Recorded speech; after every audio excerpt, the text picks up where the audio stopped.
राम रहीम एक है रे,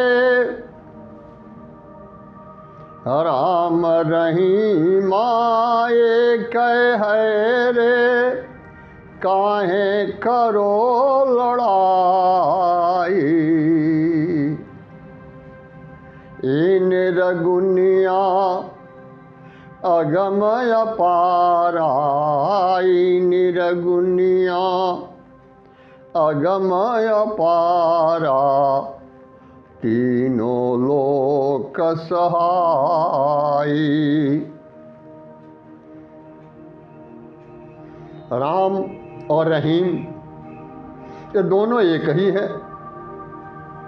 आखिर ये हिंदू या मुसलमान आपस में क्यों लड़ रहे हैं? इसके पीछे कारण क्या है? क्योंकि स्पष्ट कबीर कहते हैं, ई निर्गुणी अगम अपार।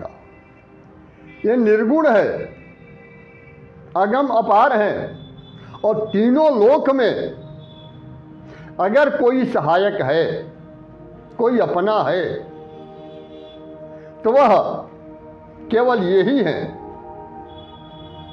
दूसरा कोई नहीं है। लेकिन आखिरकार ये दोनों एक ही हैं, तो फिर ये भेद कहां से आ गया? क्योंकि जो भी मनुष्य है यथार्थ को न समझ करके, सत्य को न समझ करके और अलग भटक गया, और भटकाने वाले इस सृष्टि के अंदर ये मन और मन की वृत्ति यह मौजूद है। सभी लोग शब्द को पकड़ लिए, और जब शब्द को पकड़ लिए तो वहीं से संप्रदायवाद का उदय हुआ। स्पष्ट ये कहा जाता है, पुराने लोग कहावत करते थे कि 4 कोस पर पानी बदले और 6 कोस पर पानी। हर 6 कोस पर भाषा बदलती जाती है, और स्थान विशेष के मुताबिक अलग अलग वाणियां हैं, अलग अलग भाषाएं हैं, और अलग अलग भाषाओं में एक ही चीज के असंख्य नाम हो जाते हैं वहां के परिवेश के मुताबिक। हिंदी में कुछ और है, संस्कृत में और है, अरबी फारसी में, उर्दू में कुछ और है, अंग्रेजी में कुछ और हो जाएगा, तो चाइनीज और रसियन भाषा में कुछ और हो जाएगा। लेकिन चीज तो एक ही है, कुछ में भी अंतर पड़ता है। और जब एक ही वस्तु है तो एक ही चीज के लिए अलग अलग शब्द पकड़ करके आखिर हम लड़ते क्यों हैं? क्योंकि उस वस्तु तक हम नहीं जानते, यथार्थ तक हम नहीं पहुंच पाते, शब्द पकड़ लेते हैं। ये राम कौन है ये नहीं हम जान पाते। राम शब्द को पकड़ लिया, पत्थर की एक मूर्ति बना दिया, धनुष बाण हाथ में दे दिया, और मूर्ति के साथ उस शब्द का संबंध जोड़ दिया, और उसी को लेकर के और एक आस्था का स्वरूप खड़ा हो गया। लेकिन स्पष्ट है कि रमनते थी राम, रमण करने के वजह से ही वो राम है।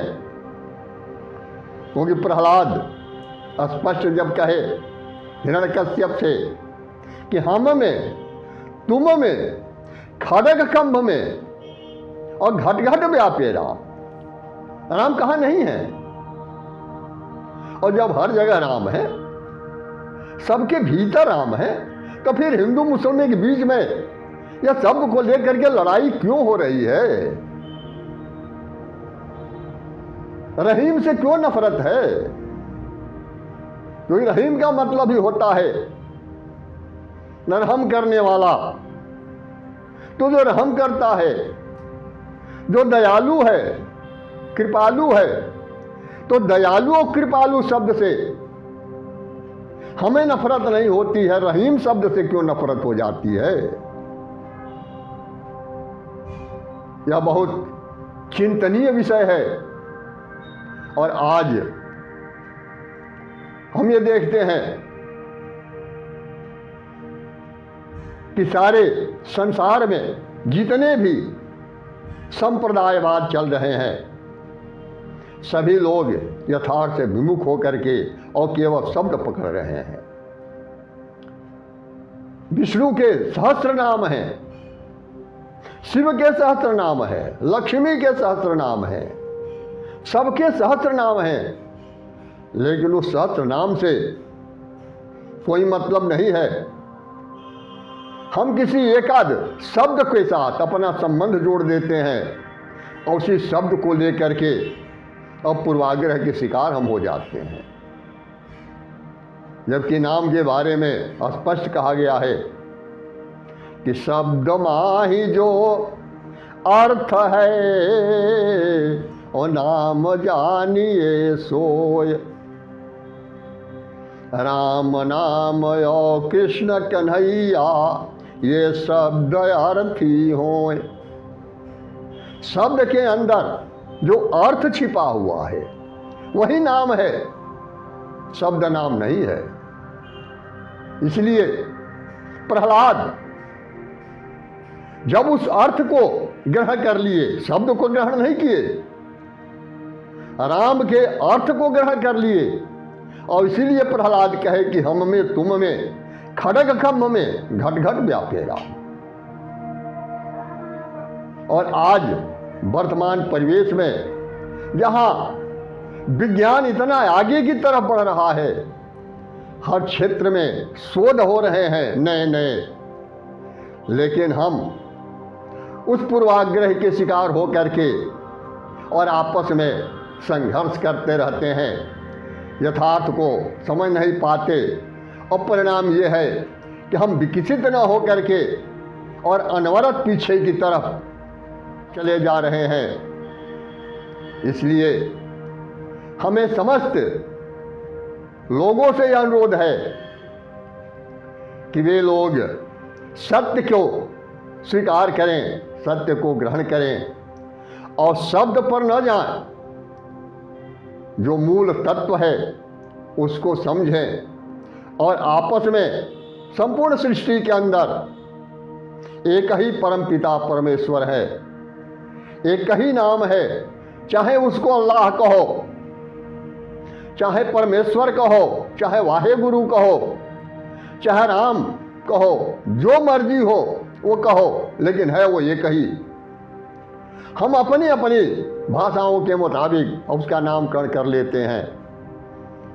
इसलिए सत्य की तरफ हम कदम बढ़ा करके और उसके ऊपर सोचें, विचार करें, और इस तरह के संघर्षों से, इस प्रकार के जो अनेक प्रकार के दुष्प्रचार हो रहे हैं, उन दुष्प्रचारों से बच करके और आपस में एक प्रेम का, सद्भाव का वातावरण कायम करें।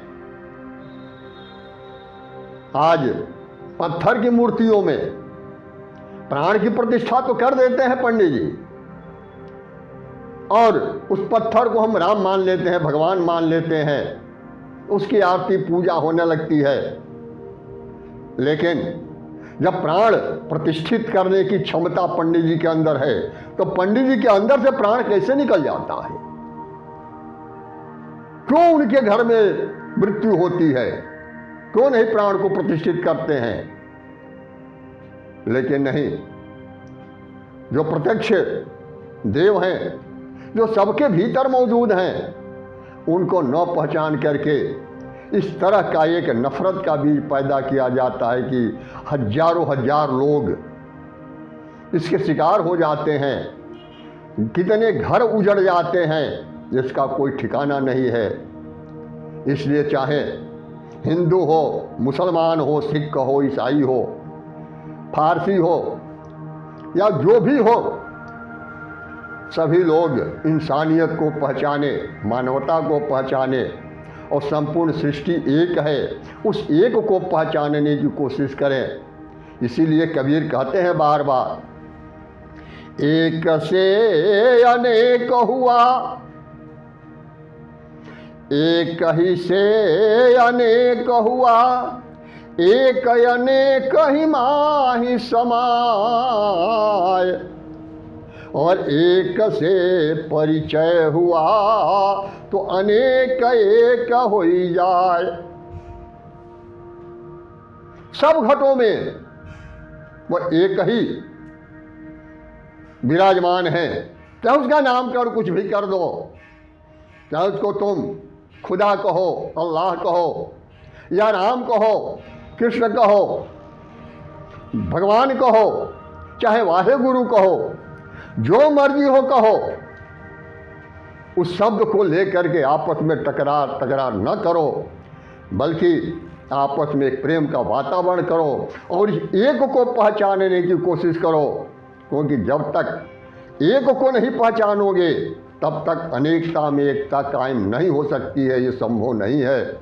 इसलिए अगर अनेकता में एकता कायम करनी है, भारतीय संस्कृति को बचाना है, हमारे जो सनातन धर्म है उस सनातन धर्म की अगर रक्षा करनी है तो तुम एक को पहचानो, और अगर इस्लाम की भी रक्षा करनी है तो जितने भी इस्लाम को मानने वाले हैं उनसे बार बार यही हमारा अनुरोध है कि जो इस्लाम धर्म का मानने वाले हैं वो एक को पहचाने, और जब तक एक को सभी लोग पहचानेंगे नहीं तब तक अनेकता में एकता कायम नहीं हो सकती है।